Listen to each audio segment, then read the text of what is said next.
You haven't used any of your skills, any of the things that you claim that you're experts in. A disgusting result. I don't want to hear anything more from you. You're fired. You're fired. You're fired.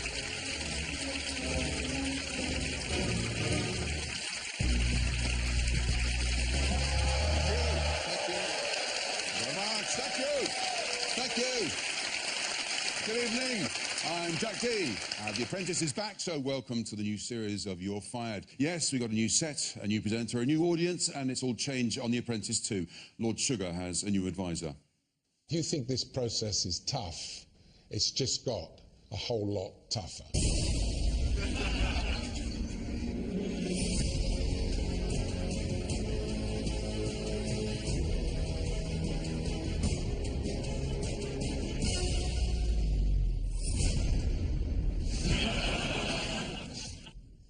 I don't know why they hired him. Nobody likes a grump. And there are a few more surprises in store. Lord Sugar's mixing things up. Now here's a little curveball for you. Selena, Natalie and Charlene. Brett, Joseph and Dan. I want you to swap. Yeah, he only said swap. The look on their faces, you thought he said, I want you to swap clothes.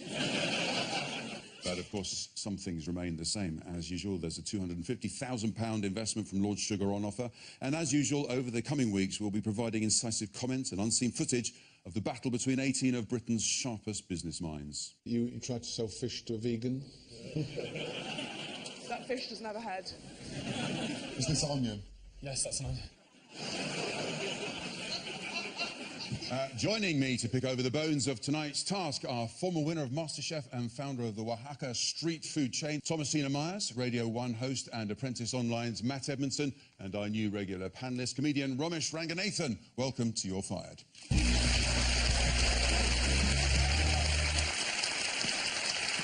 Well, in tonight's fishy task, one candidate was left floundering. That was a I was against it, but my project manager said I had to keep it in, so... Dan, you say the purchasing was all down to me, and you were the only one who didn't sell anything. Dan, you're fired. Thank you for the opportunity.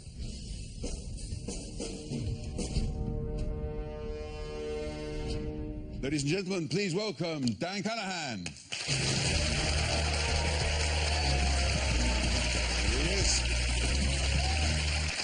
Dan, very, very good to have you here. When I was watching that, I felt sad that you were going so soon. And how does it feel? You do as well. How does it feel watching it again? I felt like I thoroughly deserved everything I got, basically. It's always been the honesty with you. You're too honest, aren't you? Yes, it's a problem, well, and you've just done it again. Yes, yeah, that's probably true. I mean, it's a brave man who goes on to a show about selling stuff and admits to not being able to sell anything. It was a very brave thing to do, and I want to come on to that in a minute, because, I mean, there was a lot for you all to get your heads around on that first task, wasn't there?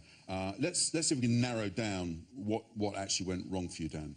Everything has gone wrong in this task. We took a lot of time with the numbers at the kitchen. Are you sure it wasn't rocket and mayonnaise? And that I would allocate to Dan. When we got to the kitchen, we were waiting. It took Half an time. hour. We were 2 hours late. But when did I get first ingredients? Well, was it about, 10 minutes? No, it was about half an hour. I mean, I was disappointed with Dan. I mean, he was slow in the kitchen. He didn't sell anything. Hello, are you interested in buying some salad? Are you interested in buying a salad? I don't suppose you'd be interested in buying it at all. Okay, no worries. But everyone can sell something. Well, to come in with £1.87, it's dismal. You can't sell. You said this You and can't at cook. the beginning of I the can't maths. sell and I can't cook, okay? You know, so it shoot me. So, Dan, who should get fired? I don't really know. I guess. What do you know? I know. See, you say, I can't sell, I can't cook, so shoot me. You are probably the first candidate ever to go on The Apprentice and actually ask to be fired. I perhaps naively, thought that I would try and sort of be honest and straightforward and all the rest. Is it a good idea always to keep telling people the things you can't do in that situation? The point at which I'd sort of obviously messed up, like, you know, clearly, you can either do one of two things. You can either try and deny everything and claim that it was down to factors beyond your control, which it wasn't, or you can admit to it and hope that he sort of cuts you some slack. And I went with the second course because it was, the only option open to me, really. Yeah. Did you base that on seeing him cut a lot of other people slack in the past? He is known for it, you're right. Yeah, no, true. Matt, you're an authority on The Apprentice. Is it ever a good idea in this process to admit to something that you're not good at? Is it a good idea, that? Jackie, you asked me to throw a thought into the thought pond. Yeah, absolutely. That's all I want to hear. I'm well up for that. Is it a good idea to be too honest? No, I think obviously lots of people come in with bravado and those preset statements like I'm the Swiss Army knife of business, or I wake up every day with a surge of adrenaline, or whatever it might be. And I like your honesty.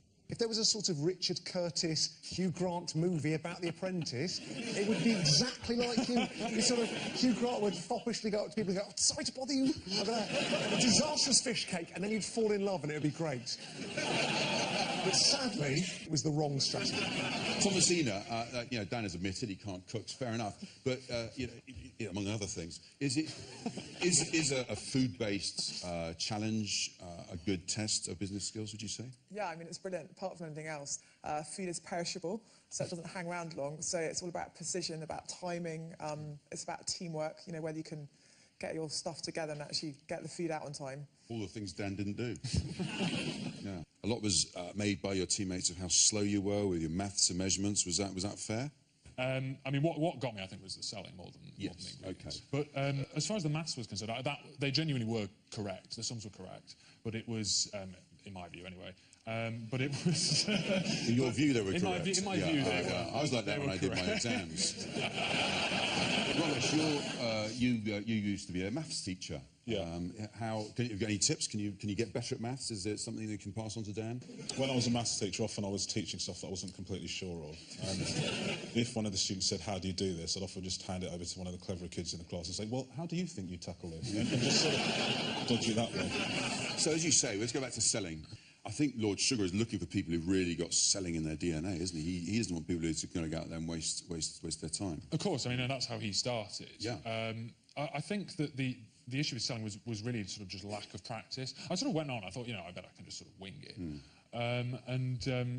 It turns out that I couldn't. Thomasina, would you agree? Any business you're in, I mean, selling is a fundamental element of that, isn't it? Well, I think apart from anything else, if you're running a business, you've got to inspire the people who work for you, and that is about selling an idea, selling a kind of a dream of what you're doing. So, yeah, I think selling is fundamental, and actually enjoying it, because Ruth was amazing at it, because she really enjoyed the banter, and you could see that because she was just selling loads. She was incredible at it. It was a sight to behold. It really was. I thought it was a really interesting sales technique from her, because basically what she did was she made the people feel quite uncomfortable, to the point where you think, I'd happily pay £9 for this conversation. Moving on, someone else who got short shrift in the boardroom, of course, was April, who, or June, as she was called by the time you got the fish cakes out.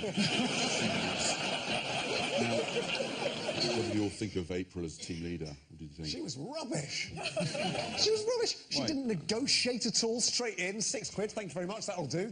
Cheers, good, let's get out of here. And then there's a 2-hour delay. Yeah, she'd never listen to anyone. Any ideas. It was just like... no chat about margins and stuff like that when people were saying, maybe we should consider this. She was like, no, for my lunch tomorrow, I'm having a tuna niçoise salad and some fish cakes, and that is it. Part of your problem was that your costs were so high, and that's partly her fault, because she just wandered into the fish market and then seemed surprised that she'd found fish. I mean, let's just buy it now. Like, ignoring that there was a whole warehouse full of this stuff. Do you know what I mean? Well, there were 3 people in the boardroom, of course, but one candidate who definitely didn't think he deserved to be there was Brett. Lord Sugar, I definitely don't deserve to be here, and I know you hear it all the time. When I was in the armed forces, I learned high standards. How are you trying to get it to 1.1, yeah? 1.1. Something needs to be done. It'll be done right. Joseph, just give everything a complete bougie down. If anybody's stuck about anything, come and see me. I have got a bit of experience with food. Everything that I did personally carry out myself was to a professional standard. There's boards down here, look. There's a green board there and a brown. Guys, I need bay leaves, I need the milk, I need the potatoes, I need eggs. Right, guys, we need to start getting these potatoes in because they're going to take about 20 minutes. We need to start peeling, getting them chopped. I've been able to produce a fine quality fish cake. So was it fair, do you think, that Brett was brought into the boardroom? Was that the right decision? Yeah, probably. I mean, he's like a broken sat-nav. You know when it wants you to turn left, but you can't go left because they built some buildings there, and the sat-nav says, no, you're turning left. Whatever happens, you're going left now. Brett's big downfall was portion control, wasn't it? I mean, you, as a chef and a restaurateur, you must be pulling your hair out. Common sense, I think, for me, the biggest flaw about him was no common sense. It was so clearly, blindingly obvious. They were too big. Yeah. But he wasn't going to budge, was he? I think. Do you think it was the military background in Brett? Do you think he wasn't? He had his instructions. It was written on paper, and therefore it was going to happen, wasn't it? Yeah. He was going to make these fish cakes the size of bin lids, and that was that. Yeah. No, I mean, I agree entirely. It was kind of like he absolutely stuck to that. Yeah. And I thought it was unfair on you slightly because he sort of said that because of your calculations or whatever, you've been delayed by half an hour. And he was sort of blaming you. That was the reason that the fish cake production wasn't what it should be. But they made 89. They were supposed to make 300. Yeah. That would have had to been one hell of a half hour of work to knock up 211 fish cakes. Do you know what I mean? Yeah. He's exactly the sort of bloke you'd want if you were putting together like a double-door flat-pack bit of furniture. Yeah. He'd be the man. Get Brett in, it'd be up in an hour. The problem is, though, with that, is if the pack had accidentally come with 3 doors, you go, no, this is a specification. And I think this is the way it goes. Dan, I think it's fair to say that compared to most of the other candidates, you had a fairly laid-back approach to business. Get your hands out your pockets.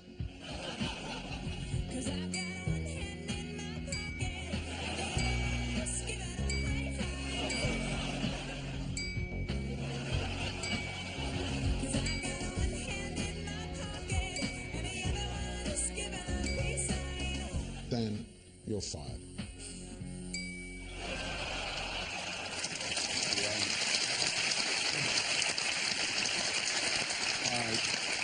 Presumably, I mean, you must have been gutted when he said that in the boardroom at the beginning, because you went in and you were kind of looking at those exciting first moments of the whole thing, and the first thing he says practically is, Dan, get your hand out of your pocket. It wasn't, it was literally the first thing he said to anyone in the process. Do you ever pick up on body language if someone's made an effort to come to you and look good? We basically only hire people who show enthusiasm and willingness to just work and have fun. Yes. And, so that's it. It doesn't really matter experience so much. It's just, right. you know, willingness to do, can-do attitude. You pick up that attitude from them when you speak to them. So Yeah. that's good, good. So was there anyone on your team that you thought will go far in the process, might even win the Apprentice? I mean, I think that I think Vanna is very good. I think that her she kept so calm under pressure, and I thought that was fantastic. Ruth's selling, I'm still in awe of it. I know I've said it before, but it was fantastic. So one or two talented people there. Yes. Right. Yeah, well, what about the winning team, Team Versatile, or rather the combined might that is Team Calamari and Team Fish Finger? Team Calamari and Team Fish Finger. Charlene, I'm going to make you Fish Finger the team leader. Sounds good? Yeah. Okay. They look really good. You've been bang on right the way through. So 2 fish finger sandwiches? Yeah, no worries. That is the most amazing sandwich that your husband will eat today. Team Fish Fingers couldn't be more happier with the position we're in at the moment. We're nearly out of Fish Fingers. Can I say that this is not good quality squid? We're not squid purveyors. We may have a little calamari temperature problem. Long and short of it is, it's ruined, we can't sell it. We've got about 150 quid's worth of stock that we've now had to bin. Team calamari, we couldn't sell it. So we wasted a lot of money there. Yeah.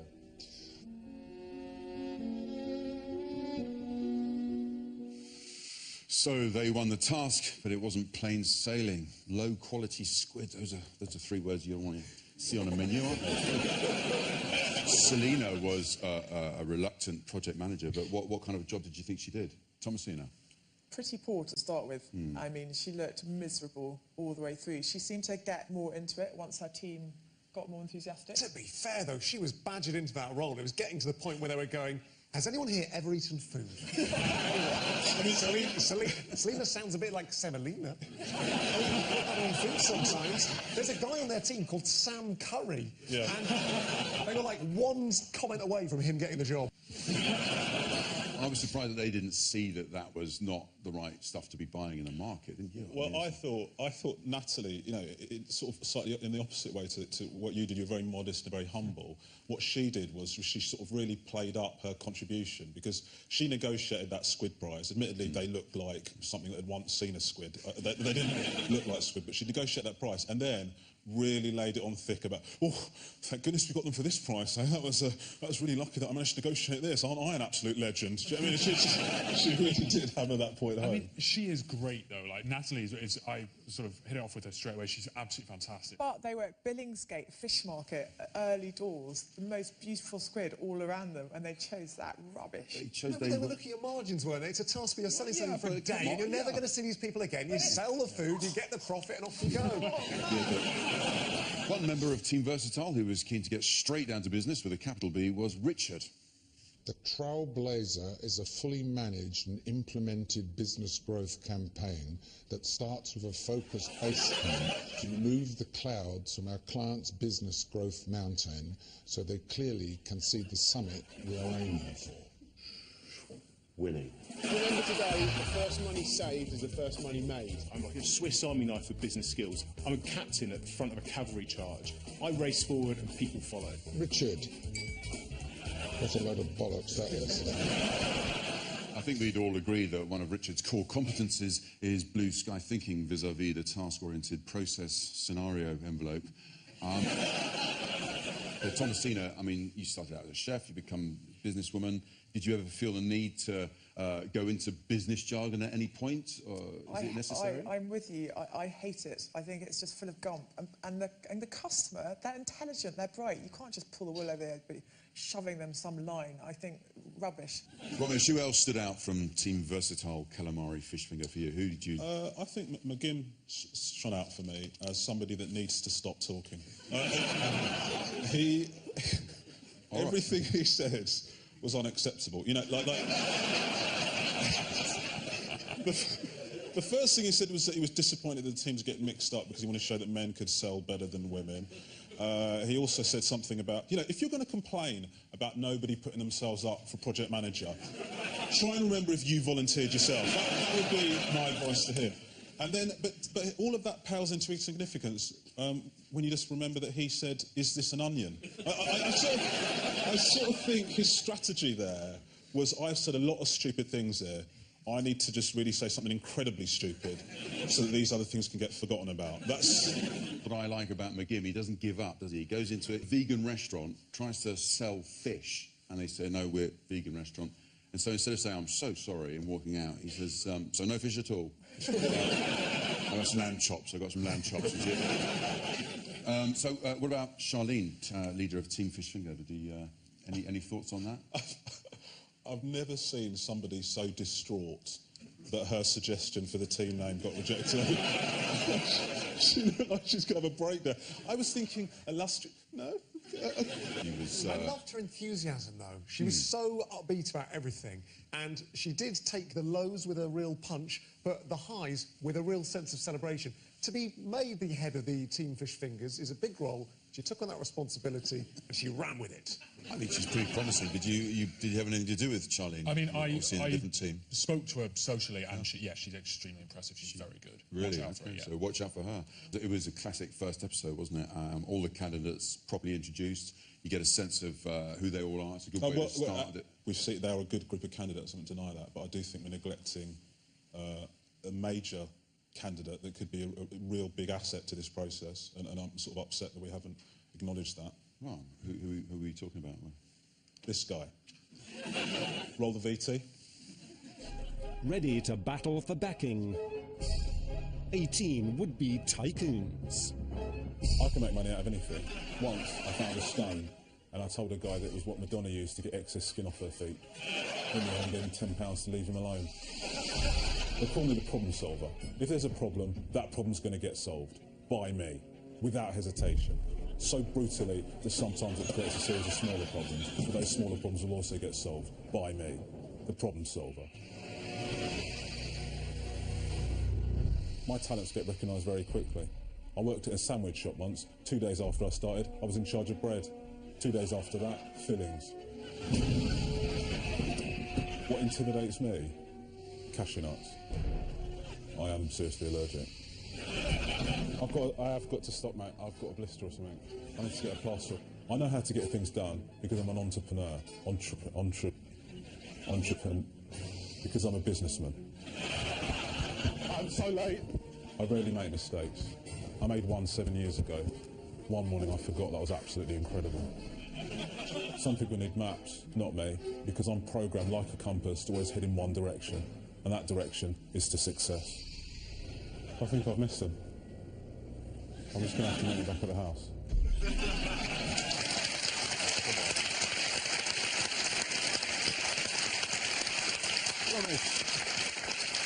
Romesh, you're not a real candidate. You shot that footage yourself. That's not for real. Well, yeah, I did, but... I mean, you've no place here. These people, the candidates for Apprentice, they're capable, hard-working. You're none of those things. I'm capable, mate. Well, it's great at the start of the series having all these new candidates to talk about. Matt, you're at an advantage, really, because you've met them all already. Let's have a look at a couple of them. So, Charlene, if you had a short, sharp, snappy life motto, you know, the sort of thing that someone might print on a T-shirt, what would it be? My life motto is, this is one life, live it, get up, put on your makeup and do exactly what you achieved to do. Don't stop until you've got everything that you want. You never know when it's going to be over. Natalie, why do you think you'll make a good impression on Lord Sugar? And I have a really soft spot for old people. He is not going to like that. I am known as Mr. Mankini. Then we've got a problem, because there's only one Mr. Mankini. Bring it in, Gary. Bring it in. Matt Edmondson, how tricky. Well, by the way, Claudius says he wants that dry clean before he says it. To answer the question, it's gym twice a day and protein shakes. That's I've got the bod. That was not my question. Well, as well as being a new series alongside Karen, Lord Sugar has a new assistant, of course, the formidable Claude.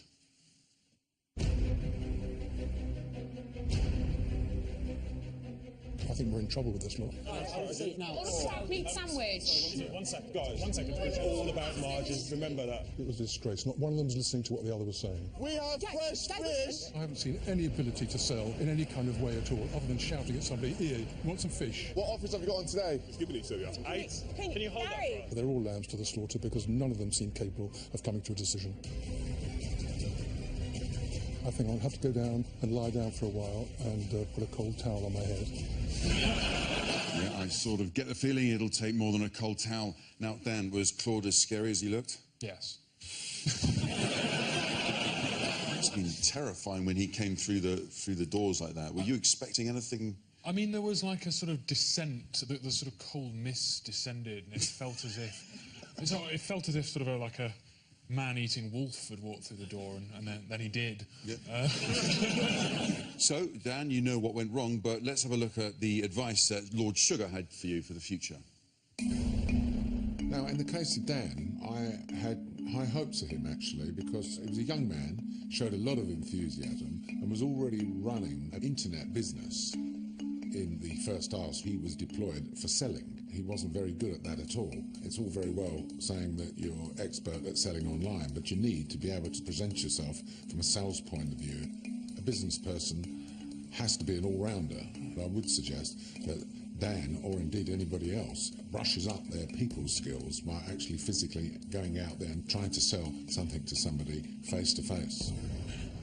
Fair advice, do you think? Is there stuff there that you find useful that you're going to take on? I agree. No, it's entirely fair. It's entirely fair. I think you do need to be a good all-rounder, and I think that my mistake was not doing that. I think, though, there's nothing that you weren't able to do in that you couldn't learn. That you know, it'll come to you when you want to, won't it? Yeah, I mean, I think it's something that, you know, I have learned in business through mistakes I've made in the past. And I think that, you know, this is another one of those. So I want to talk to you about, you already run your own business. Yeah. What's the nature of that? What do you do? We sell perfume on the internet. We have actually sold one to you. Have you? Yeah, no, genuinely. When? Was it recently? 3 years ago. 3 years ago? Yeah. Worrying that you know that, Dan. Yeah, no, well, very I was weird. so I was like, Jack Dean bought perfume. Yeah. Yeah, it was, Jack, do you want to elaborate on this story? It was for my wife. Thanks, Dan. So it's a confidential services that you offer, confidential. Oh, yeah, absolutely. So sorry you got fired. Well, it is time to find out whether we agree that Dan was the right person to be fired tonight. Thomasina, do you think that Lord Sugar made the right decision? No, I'm with you, Dan. I would just stuck with you. I thought Brett showed absolutely no common sense, and he would have been off my list straight away. Very interesting. Matt? Dan, I would have kept you and I would have gotten rid of April.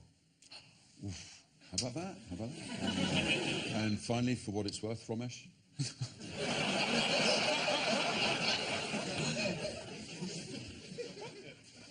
Dan, I'm sorry. I would have fired you. I think for this process, you're not right. You're a very honest and nice guy, and I think you're going to be a great success. But I just think that you're just a little bit softy for this process. I appreciate that. But two out of three is pretty good. It's not I so think bad. it's going well. Let's see what the audience think. If you agree with Lord Sugar, hold up the fired card, and if you disagree, hold up hired. Let's see. Well, Dan, I was going to say you do the maths, but we'll be here all night, won't we? That is close, but actually, I have to say, I think the fired has it.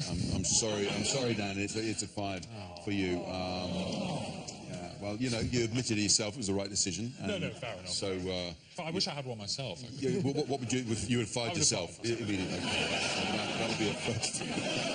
Well, Dan, you may not have won the £250,000 investment that you were looking for, but as you know, nobody leaves your fired empty-handed. We thought what we get is this nifty, state-of-the-art wristwatch calculator. Oh, there we are. That's for you. Thank you very much. Do you want to put it on? Yes, no, absolutely. Yeah. Let's crack on. Yeah, let's see if it works. Hold on. Give me that one. I'll No, keep it, go for it. Yeah. I bought it for the That's a better Apprentice, one. and in fact, how good that was. Yeah.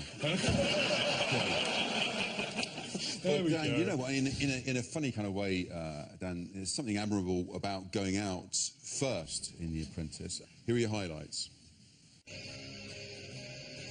My game plan is just to be myself. I think I've got enthusiasm and creativity in spades. Call ourselves the Sugar Babes. I think that's what's going to take me to the top. It's better than Dan's name of Sugar Babes.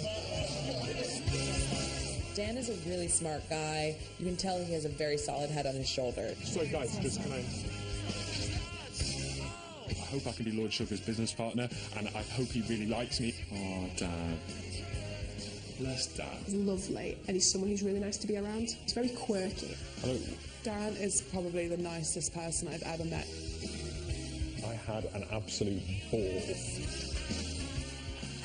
Ladies and gentlemen, Dan Callahan. Well, that's all for tonight. Thanks to Thomasina, Matt and Romesh. You can watch Matt's Meet the Candidates in full on iPlayer, and you can watch exclusive clips and find out everything you need to know about this year's series on bbc.co.uk/apprentice. There's only 24 hours to wait till the next Apprentice, where the candidates will be lathering up for an advertising challenge. The cactus is what this task is all about. My idea is that sexiness. Oh, putting the hands in the air. Go away! We're filming! Honestly, she is a nightmare to work with. I'm not going to be the bitch that goes, oh yeah, it was excellent. The guy was standing in a bucket in his pants. Looked absolutely amazing. We was all buzzing off it. Okay. You are project manager of a disaster. I'm having a problem. The second episode of The Apprentice is at 9 p.m. tomorrow on BBC One, and we'll see you here on BBC Two at 10 for more You're Fired, when alongside Romesh, I'll be joined by journalist and broadcaster Grace Dent and advertising supremo Zaid Al Zaid. Good night.